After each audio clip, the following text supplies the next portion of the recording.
Many business owners spend years building cash flow, but almost no time planning how to replace it after they sell their business. My guest today has been helping business owners for decades through that transition. Welcome to Business Beyond You, the one stop hub for insights, conversations, and perspectives business owners need to build businesses that last beyond them.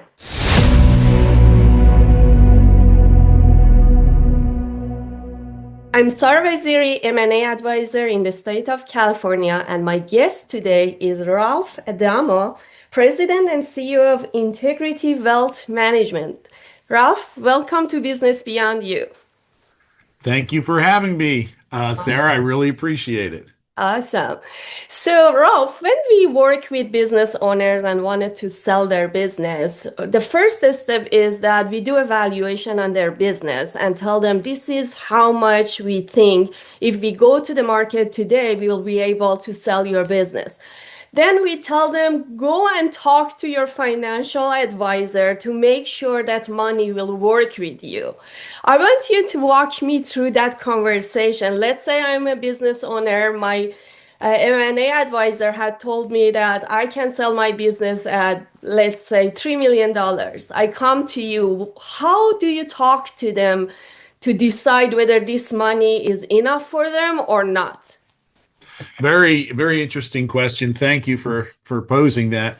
Sarah, I think a couple things I would kind of sprinkle in there is for the kind of clients that are entertaining selling their business, if they have a financial advisor, chances are they definitely have a tax preparer for them, some sort of tax advisor and tax professional, and even some legal advisors. So one of the things that I try to encourage is with the M&A team and the M&A advisor is to be party to those conversations so that there's a link between the narrative that's going on as you ramp up to the potential sale of a business. But if you have that tax advisor in there and potentially that legal advisor as well as the financial advisor, you get a more wholesome approach and view of what's actually transpiring. Because let's face it, most businesses that are going to sell are going to have some tax implications. There's going to be some legal documentation. And of course, the aftermath is what do we do with the proceeds of those funds, which I think is the heart of your question. Like Yes. when the seller comes to his financial advisor or her financial advisor, what should that financial advisor be discussing and talking about? Well, once we figure out what the net proceeds are going to be from that sale, Mhm. and those proceeds come, now we have to decide or we have to figure out are the proceeds sufficient to conduct the lifestyle that was being operated by the cash flow coming out of the business. That's the big question.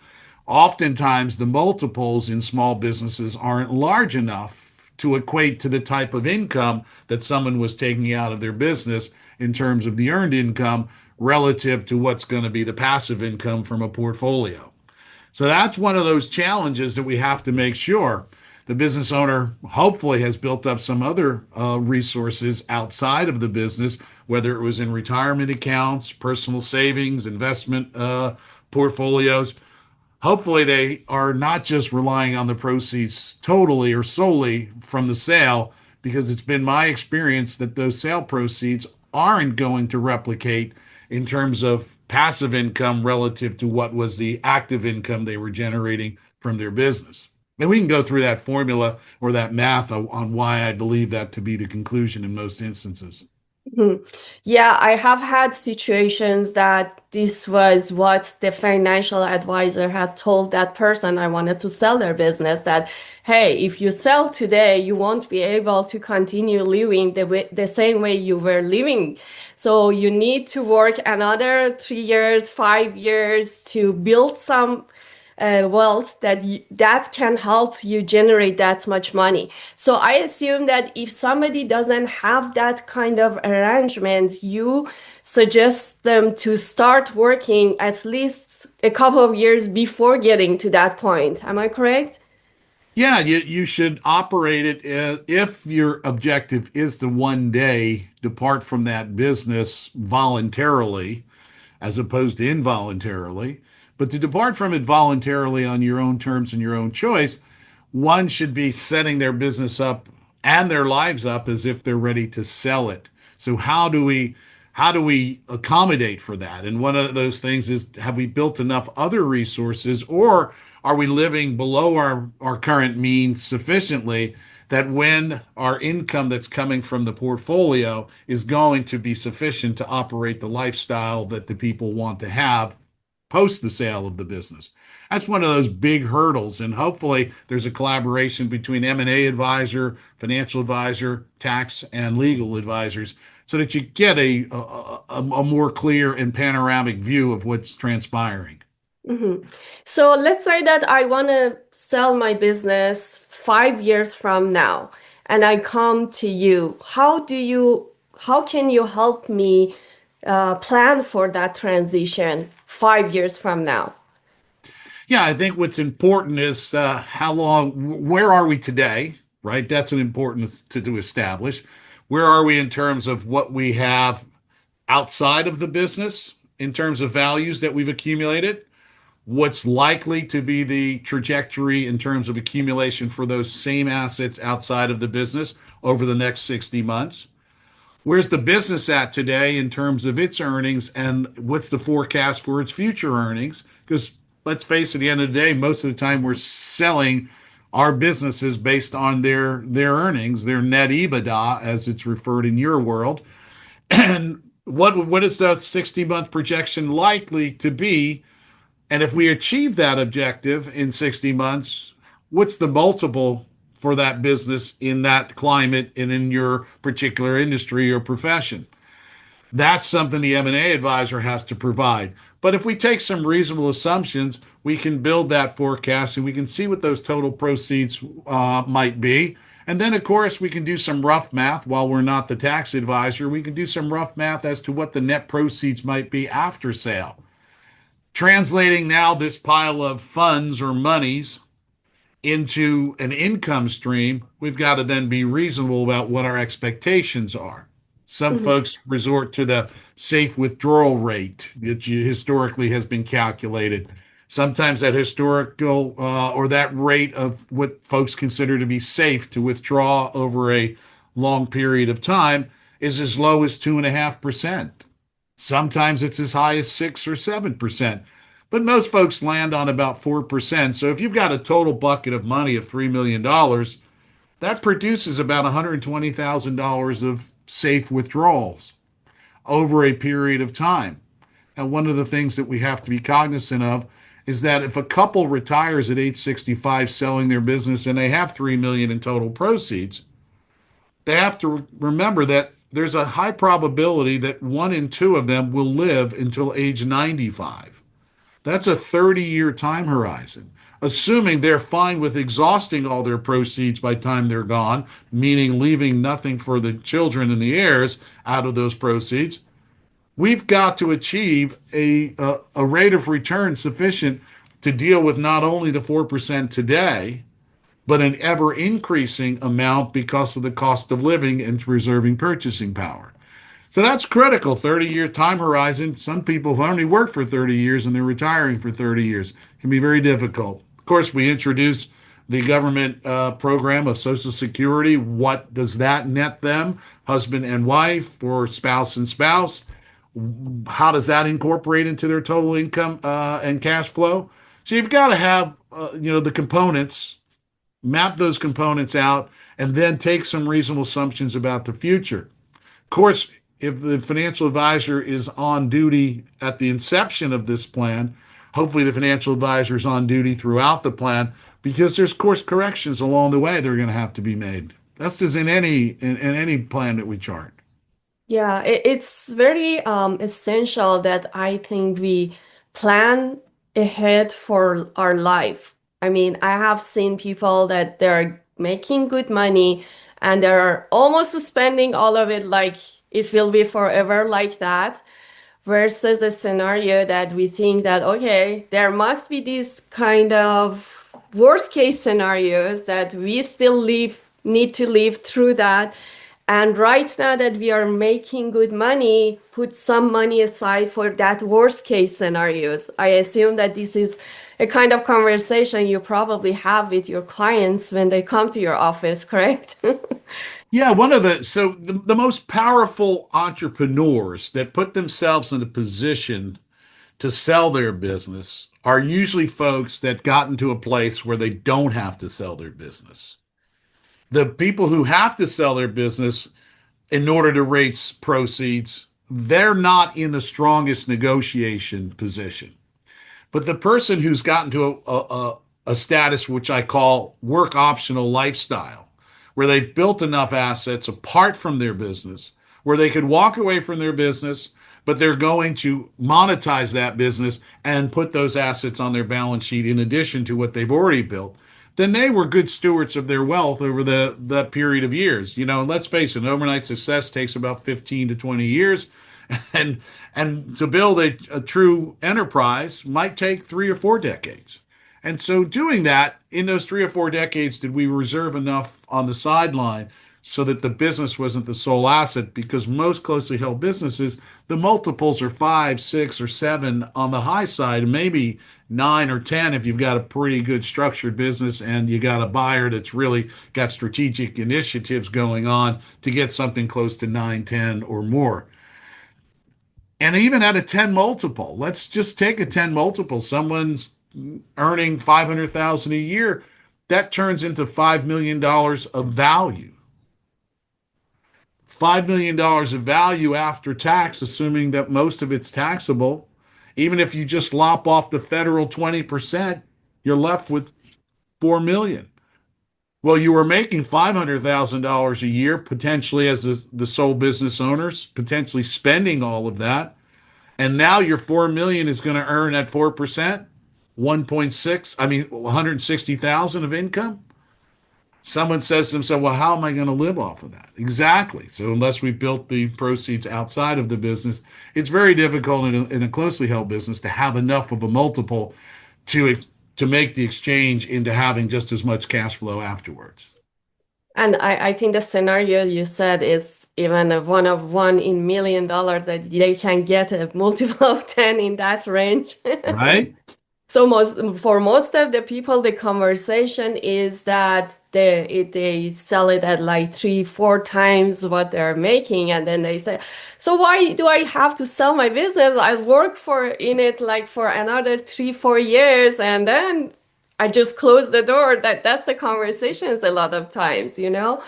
And but that's the hard conversation because that's the reality. But a lot of times I have seen a lot of business owners who love their businesses, but they also love working in their businesses. And there are so much, they are working early in the morning till late at night, doing day to day of the business, and they don't have time to sit and think about the whole work they are doing and how they can plan ahead. So, because a lot of things happen, unfortunately, we see a lot of situations that in the middle of the process of selling a business, we are worried whether this seller will be alive until the end or not because they have just started so late. They haven't planned ahead. They are not ready for it. That's why we always suggest them you need to think about this stuff and talk with your advisors, tax advisor, financial advisor, and set the plan. So if something happens, God forbid, then you are ready for it. Correct. Absolutely.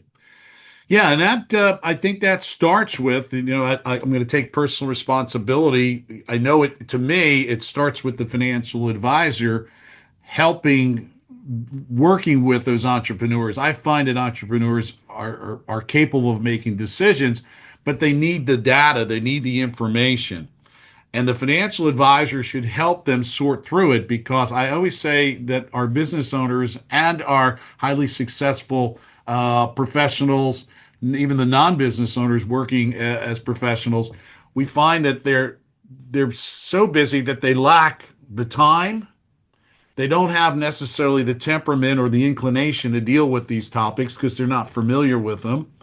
They don't have the tools to do a lot of the calculations, and they don't have the training. So to see this in a panoramic view, oftentimes the financial advisor has to initiate those conversations, maybe not run the totality of them, engage in and bring in the M&A advisor, bring in the tax advisor, bring in the legal advisor, so that we can incorporate a plan that is wholesome.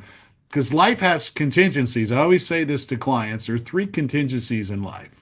You don't live long enough, you don't live well enough, or you live a long, long time. In all three instances, you need capital and you need money. And you don't want to dependent on somebody else. Correct. Yeah. So, I know that every case is so different, and it's not a general answer you can give me. But I just want you to give me an example of, let's say I come to you and I have like $1 million right now that I have been able to accumulate through years of working. What are some example of things that you can do to help me establish that source of income that I don't want to work to turn into income?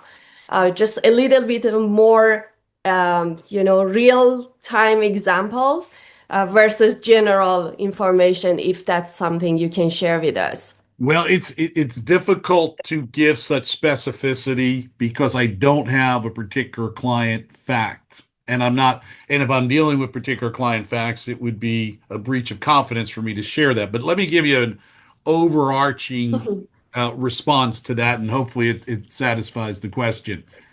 I think every investor has to understand three equations or three components of the equation. To what degree do I require safety of principal? To what degree do I require liquidity of the assets? And to what degree do I require yield or earnings and growth on it? Those three components must be addressed. Now, what instruments you use, that's generally reserved to the kind of conversation you have to in our industry. KYC, know your customer. And absent knowing my customer, I'm precluded from giving advice like a Susie Orman might give advice. These are not licensed professionals that are giving those sorts of instructions. As a licensed professional, I'm prohibited to give a specific investment advice to answer that question directly. So I apologize if I pull up a little short. No, no, I understand that. I understand that. So if anybody is in that situation, they can come to you, have a session that you hear their specific situation, and based on that, you have that kind of questions with them and understand their perspective, their goals in life, and based on that, you can give them, this is how I can help you achieve that. Is this correct? Yeah, that's perfectly correct. And each financial advisor does it in their own way, but we have certain minimum thresholds.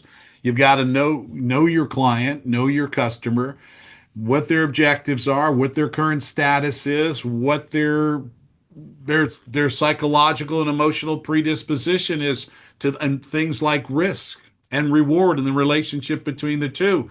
And what is their level of education or sophistication around this area? What's their experience and timeline? How long have they been around and how familiar are they with the various tools, instruments, and concepts in this arena? And that's part of the process of educating a potential client and investor.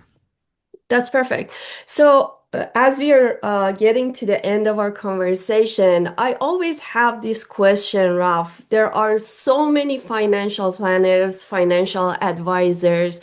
How do you suggest somebody go to pick the one that's the best choice for them? Can you give us some guidelines? Yeah, I almost feel like you set up a promo for me. Thank you. So in my book, chapter 8, and by the way, the book is summarized, and this what I'm getting ready to say, there's a list of these questions. In chapter 8 of the book, Integrity at Work, that book specifies 25 questions that any prospective or current client should be asking themselves about their advisory relationship or should be asking the financial advisor as they're entering into a new financial relationship with a financial advisor. And so if you go to the website, Integrity at Work, fully spelled out, no punctuation, integrity at work, even though the book has the at sign, it's integrityatwork.com. There is, you can download that particular chapter's questions, and then you'd be fully armed to ask anybody in an interview process or to just evaluate your own existing relationship. Am I getting these sorts of components in the relationship? Is it a comprehensive relationship? And is the comprehensive relationship what I desire, or do I desire very myopic and specific and only a narrow? I think that when we only get investment advice from a financial advisor, we're missing 5 or 6 other core components on which this table stands, the legs that come down. I think you need all 6, 7, or 8 legs coming down off that table to have it stand firmly, and so that you don't get derailed by things you didn't think about, and you're thinking about all the issues, not just about building the wealth, but actually preserving that wealth and stewarding that wealth. Thank you so much. That will be really, really helpful, Laugh.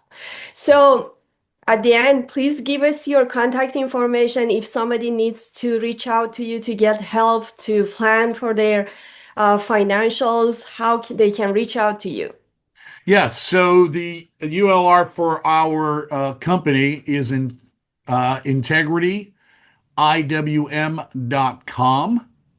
I for integrity, W for wealth, M for management.com. Our office phone number is 949-955-1188. Just reach out. My assistant would be happy to schedule a time for a call, a quick Zoom, get to know each other and see if there's a good fit. We're happy to offer a conversation at no charge to folks in order to figure out if there is a good fit. And Sarah, it was a delight to be on the show with you for sure. Thank you so much. Thank you for your time, and I wish you a great rest of the day. Wonderful. You as well. Take good care now. Thank you. Bye.